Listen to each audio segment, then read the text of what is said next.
इस लोकसभा चुनाव के लिए केजरीवाल की 10 गारंटियों का ऐलान करने जा रहे हैं। मैं समझ सकता हूं कि आप लोग कहेंगे कि चुनाव तो शुरू हो चुके हैं, बहुत लेट है, हम मानते हैं, लेकिन मेरी गिरफ्तारी की वजह से इसमें थोड़ी सी देरी हुई है। अभी भी कई चरण चुनावों के बाकी हैं। वैसे तो ये गारंटियां केजरीवाल की गारंटी के नाम से जारी की जा रही हैं। मैंने अपने इंडिया गठबंधन के दूसरे साथियों से इसके बारे में अभी चर्चा नहीं की है, लेकिन जिस किस्म की गारंटी है, मेरा विश्वास है कि इंडिया गठबंधन के किसी भी सदस्य को इसके बारे में परेशानी नहीं होगी। लेकिन ये केजरीवाल की गारंटी है, तो मैं इसकी गारंटी लेता हूं कि मैं अब इंडिया गठबंधन की सरकार बनने के बाद इन सब गारंटियों को मैं अपने सभी साथियों से पूरी करवाऊंगा। ये जो गारंटी हैं 10, ये एक तरह से नए भारत का विजन है। इनमें कई ऐसे काम हैं जो पिछले 75 साल में हो जाने चाहिए थे, जो भी कारण रहे नहीं हो पाए। इनमें कई ऐसे काम हैं जिनके बिना कोई भी राष्ट्र शक्तिशाली नहीं बन सकता। मूलभूत काम है, किसी भी राष्ट्र की फाउंडेशन का काम है, नींव रखने का काम है। उसके बिना राष्ट्र आगे नहीं बढ़ सकता। उन कामों को युद्ध स्तर के ऊपर अगले 5 साल के अंदर पूरा किया जाएगा। इसमें वो गारंटियां हैं जो इस देश के लोगों को महंगाई और रोजगार से छुटकारा दिलाएंगी, उन लोगों को रिलीफ दिलवाएंगी। आजकल देश में मोदी की गारंटी की भी चर्चा चल रही है। मोदी जी की पुरानी गारंटियों के बारे में मैं थोड़ा सा नजर डालना चाहूंगा। जनता तय कर लेगी कि मोदी की गारंटी पे विश्वास करना है कि केजरीवाल की गारंटी पे विश्वास करना है। मोदी जी ने गारंटी दी थी 15 लाख रुपए हर एक के अकाउंट में जमा कराएंगे, वो उन्होंने नहीं कराए। मोदी जी ने गारंटी दी थी हर साल 2 करोड़ रोजगार तैयार किए जाएंगे, वो उन्होंने नहीं किए। मोदी जी ने गारंटी दी थी स्वामीनाथन रिपोर्ट लागू करके उसके हिसाब से किसानों को फसलों के दाम दिए जाएंगे, उन्होंने प्रधानमंत्री बनने के बाद इसको खारिज कर दिया कि मैं नहीं करूंगा। मोदी जी ने गारंटी दी थी कि 2022 तक किसानों की इनकम डबल हो जाएगी, वो नहीं की उन्होंने। मोदी जी ने गारंटी दी थी कि 2022 तक इस देश के हर घर के अंदर 24 घंटे बिजली का इंतजाम किया जाएगा।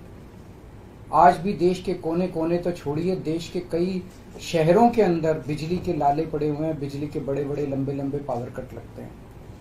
मोदी जी ने गारंटी दी थी कि 15 अगस्त 2022 तक साबरमती और बॉम्बे के बीच में बुलेट ट्रेन चालू की जाएगी। अभी तक बुलेट ट्रेन का दूर दूर तक कोई नामो निशान नहीं है।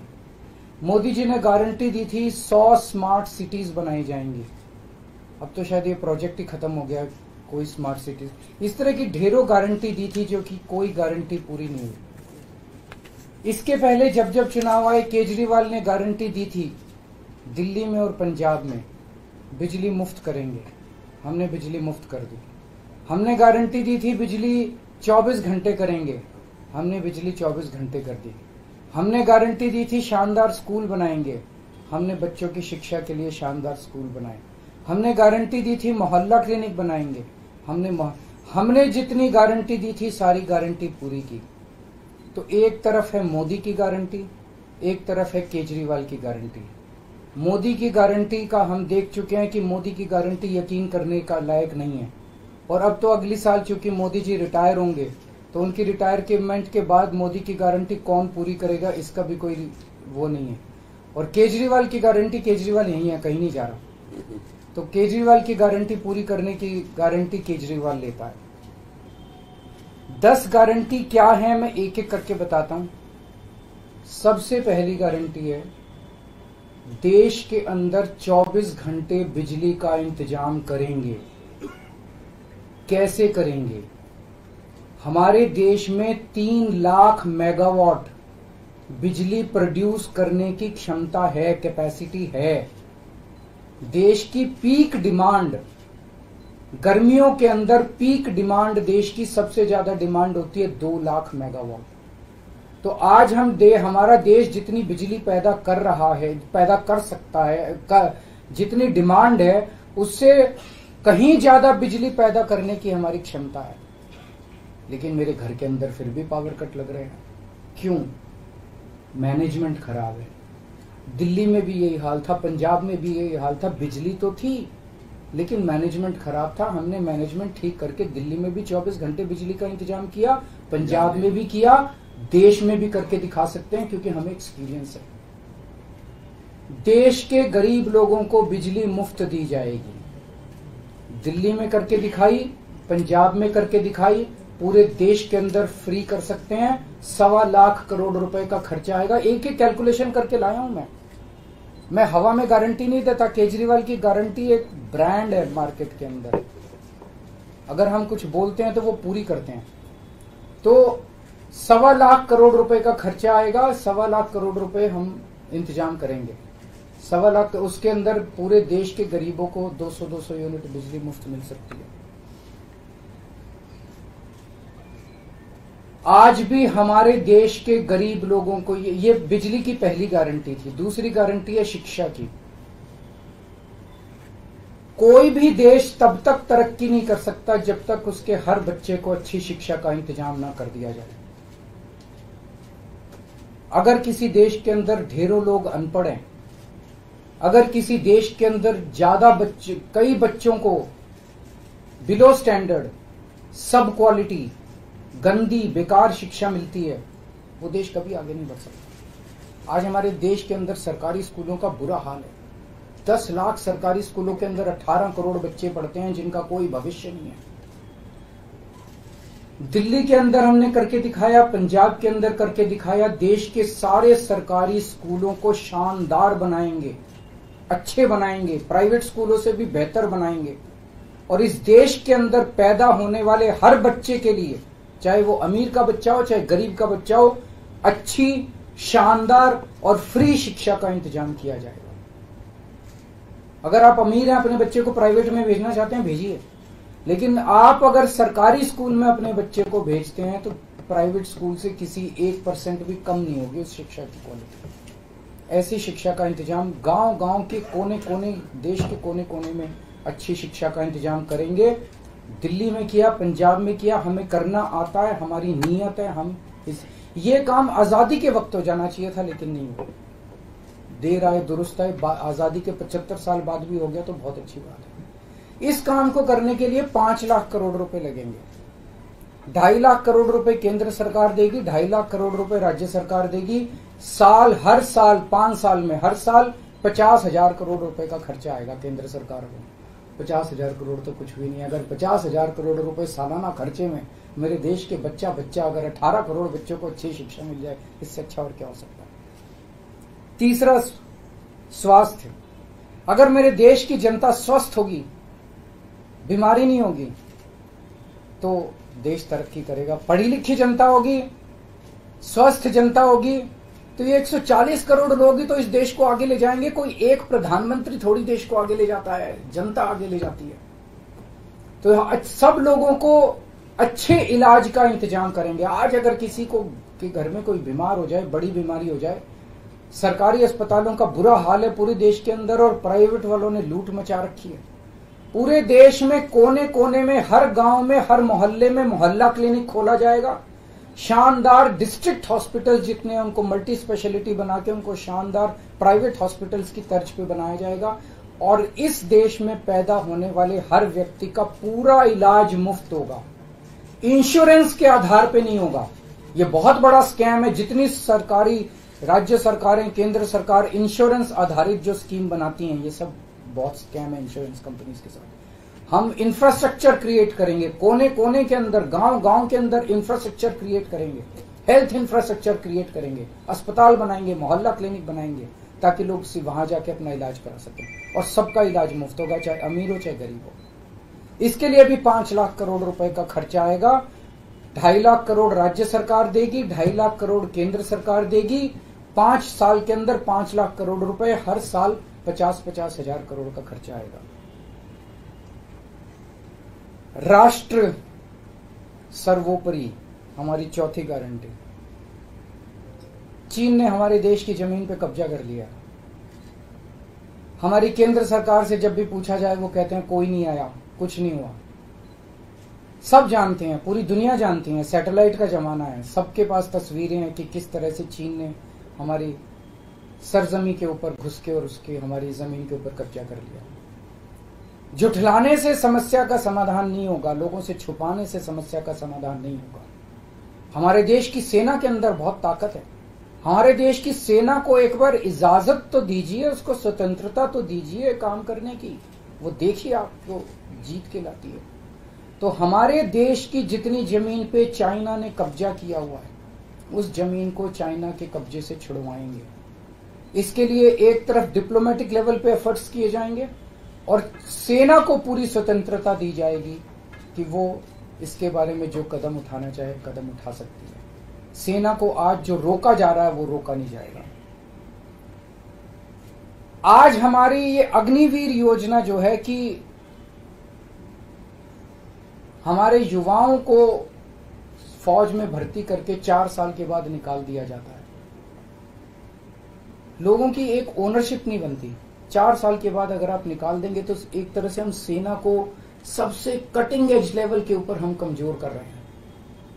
ये अग्निवीर योजना सेना के लिए भी बहुत हानिकारक है और जो बच्चे युवा हमारे अग्निवीर बन के जा रहे हैं वो लोग भी बहुत त्रस्त हैं।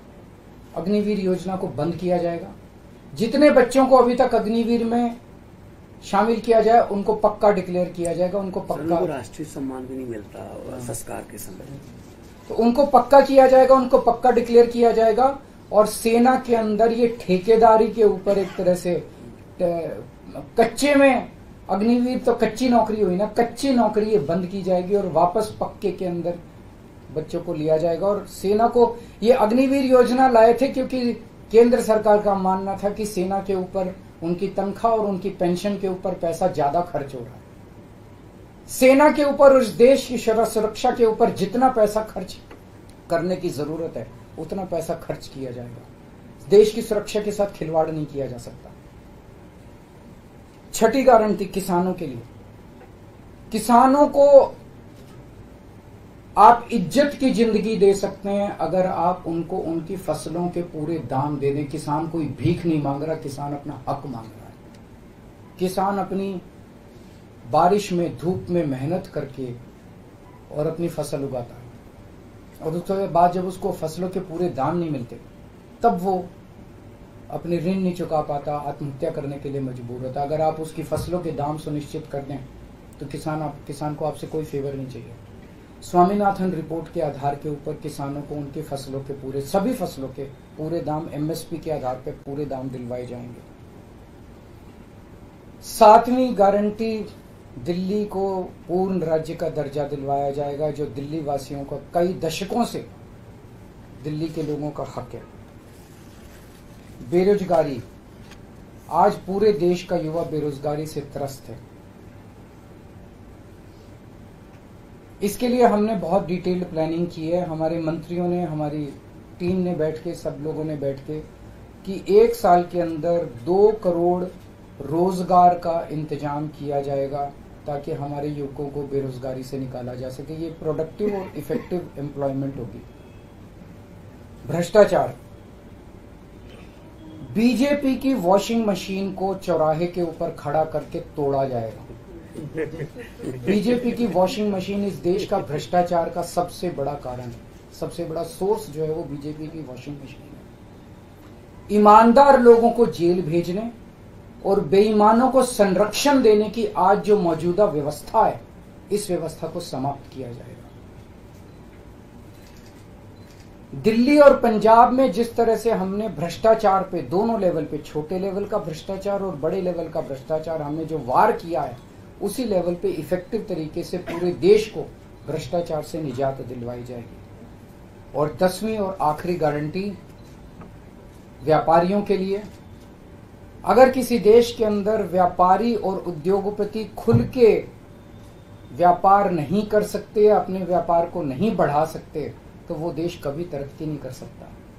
उस देश के अंदर कभी जॉब्स पैदा नहीं हो सकते। और ये डेटा बताता है कि पिछले 8-10 साल के अंदर इस देश के 12 लाख हाई नेटवर्थ इंडिविजुअल्स, बड़े बड़े अमीर लोग इस देश के अंदर व्यापार और उद्योग बंद करके विदेशों में चले गए हैं, क्योंकि इस देश के अंदर आतंक मचा रखा है सरकार, केंद्र सरकार ने, उन लोगों को डराने का, धमकाने का। जीएसटी को पीएमएलए से बाहर किया जाएगा, जीएसटी का सरलीकरण किया जाएगा, सारी प्रशासनिक और लीगल व्यवस्थाओं को सरलीकरण किया जाएगा और एक ऐसी व्यवस्था की जाएगी कि अगर इस देश के अंदर कोई सही तरीके से व्यापार करना चाहे तो वह व्यापार कर भी सकता है, उद्योग खोल भी सकता है, ज्यादा परमिशंस की जरूरत नहीं होगी और बड़े स्तर के ऊपर हम व्यापार को और उद्योग को, हमारा टारगेट चाइना को पीछे छोड़ना है, जो आज इस दुनिया के अंदर इसमें व्यापार में और उद्योग में और प्रोडक्शन में बहुत आगे है।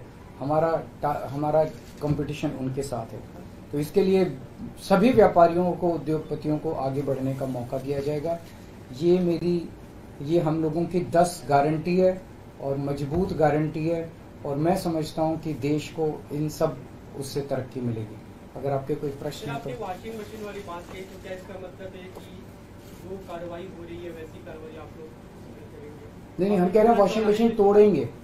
हम ये कह रहे हैं कि आज ईमानदार लोगों को पकड़ पकड़ के जेल भेजा जा रहा है, बेईमानों को वो अपनी पार्टी में शामिल करके संरक्षण देते हैं और उनको ईडी और सीबीआई के केस, ये व्यवस्था बंद की जाएगी।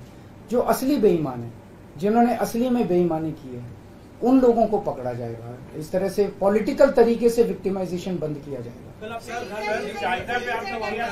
प्रधानमंत्री की उम्र को लेकर जो बात की, उसमें गृह मंत्री का बयान है, उन्होंने कहा कि जो भाजपा के कानून में ऐसी बात नहीं लिखी हुई है और देश भर के लोग चाहते हैं उत्तर से दक्षिण तक कि नरेंद्र मोदी प्रधानमंत्री। देखिए, कल मैंने बोला था कि मैंने क्या बोला था, 2014 में प्रधानमंत्री जी ने खुद ने कानून बनाया था, अपने नियम बनाए थे बीजेपी के लिए कि 75 साल की उम्र होने पे भारतीय जनता पार्टी के अंदर उनको कोई, भारतीय जनता पार्टी अपने किसी भी नेता को किसी तरह की कोई जिम्मेदारी नहीं देगी और उनको रिटायर किया जाएगा।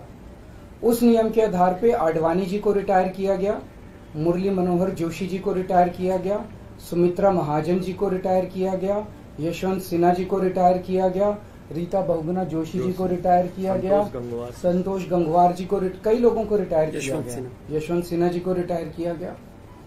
तो कल जब मैंने कहा कि उस नियम के हिसाब से 17 सितंबर 2025 यानी कि अगले साल प्रधानमंत्री जी जब 75 साल के हो जाएंगे तो वो भी रिटायर हो जाएंगे। जब मैंने ऐसे कहा तो कल मैंने देखा कि बीजेपी के बहुत सारे नेताओं ने ये कहा कि वो नियम 75 साल वाला मोदी जी के ऊपर लागू नहीं होता। तो मैं समझता हूं कि जब भी ऐसा कुछ होता है, जब किसी पार्टी के सबसे बड़े नेता के ऊपर कोई टिप्पणी की जाती है तो जाहिर तौर पे उनकी पार्टी के लोग उनको उनके समर्थन में बोलते हैं। लेकिन मैं समझता हूं कि प्रधानमंत्री जी ने कुछ नहीं बोला। अभी उनकी पार्टी के नेता कह रहे हैं कि नहीं, हम उनको रिटायर नहीं होने देंगे, ये उनकी भावना है, उनके पार्टी के नेताओं की भावना है। प्रधानमंत्री जी ने जो नियम बनाया जिसके तहत आडवाणी जी को रिटायर किया गया, मैं समझता हूं कि प्रधानमंत्री जी किसी भी हालत में उस नियम को अपने ऊपर लागू होने से नहीं रोकेंगे। वो ऐसा नहीं कहेंगे कि उस जिस नियम में आडवाणी जी रिटायर हुआ मैं उस नियम पे अपने ऊपर नहीं, या तो प्रधानमंत्री जी कह दें कि वो नियम अब मेरे ऊपर लागू नहीं होगा, आडवाणी जी के लिए बनाया था वो, या तो वो कह दें। लेकिन मैं नहीं समझता कि प्रधानमंत्री जी ऐसा कहेंगे। तो जाहिर तौर पे बाकी नेता सारे सपोर्ट कर रहे हैं उनको, लेकिन प्रधानमंत्री जी तो रिटायर होंगे। वो ऐसा, मेरी गुजारिश ये है कि प्रधानमंत्री जी ये बता दें कि उनका सक्सेसर कौन होगा, नहीं तो आपस में मारकाट मचेगी उनके अंदर। दूसरी चीज, एक और चीज है, कल मैंने जो कहा कि 1 लीडर 1 नेशन का जो 1 नेशन वन लीडर का जो उनका वो आइडिया चल रहा है, उसके तहत एक तरफ वो विपक्ष के सारे नेताओं को जेल भेज रहे हैं और अपनी सारी पार्टी के सारे नेताओं की राजनीति खत्म कर रहे हैं। शिवराज सिंह चौहान जी की, वसुंधरा राजे की, डॉक्टर रमन सिंह को राजनीति से गायब खत्म कर दिया, खट्टर साहब को कर दिया। और अब जब मैंने जनता से पूछा, सारी जनता बोली योगी जी का अगला नंबर है। तो कल इनकी पार्टी के सारे नेताओं ने मोदी जी के लिए तो कहा कि मोदी जी पे 75 साल वाला लागू नहीं होगा, लेकिन एक भी नेता ने ये नहीं कहा कि योगी जी को नहीं हटाया जाएगा। तो एक तो ये पक्की हो गई पिछले 24 घंटे में बात कि अगले 2 महीने के अंदर योगी जी को उत्तर प्रदेश के सीएम से हटाया जा रहा है। इस देश के बच्चे बच्चे की जुबान पे ये था कि योगी जी को अगले 2 महीने में चुनाव जीतते ये लोग हटाएंगे। तो ये बात तो कल पक्की होगी कि योगी जी को हटाया जा रहा है। सर, आपने अक्साई सिंह का नाम लिया पर पीओके का नाम नहीं लिया। पीओके पे क्या रणनीति रहेगी हमारी? बिल्कुल, वो इसका हिस्सा है, भारत का हिस्सा है, उसको भी वापस लेके रहेंगे। आप पीएम की गारंटी के सापेक्ष अपनी गारंटी लाए हैं, आपने अपने कुलीग से भी बात नहीं की? सबसे बात करके लाया हूं मैं। जो इंडिया अलायंस है आपको नहीं, मैं सहमत हूं, मैं उसके लिए माफी मांगता हूं। मैं इंडिया अलायंस के सभी पार्टनर से, क्योंकि समय कम था, चुनाव आधा बीत चुका है, मैं माफी मांगता हूं उनसे। लेकिन मैं समझता हूं कि स्कूल खोलने पे, अस्पताल खोलने पे उनको आपत्ति नहीं होनी चाहिए। और मैं समझता हूं उनसे जब मौका गारंटी है आपकी, तो क्या लगता है कि चुनाव बाद अगर इंडिया गठबंधन आता है तो आपकी पीएम पद के लिए क्या? ना, मैं पीएम पद में, लेकिन जो भी सरकार बनेगी उस सरकार से मैं करवा के लाऊंगा, मेरे पे भरोसा करो। Thank you. हाँ, एक गारंटी कर देते हैं।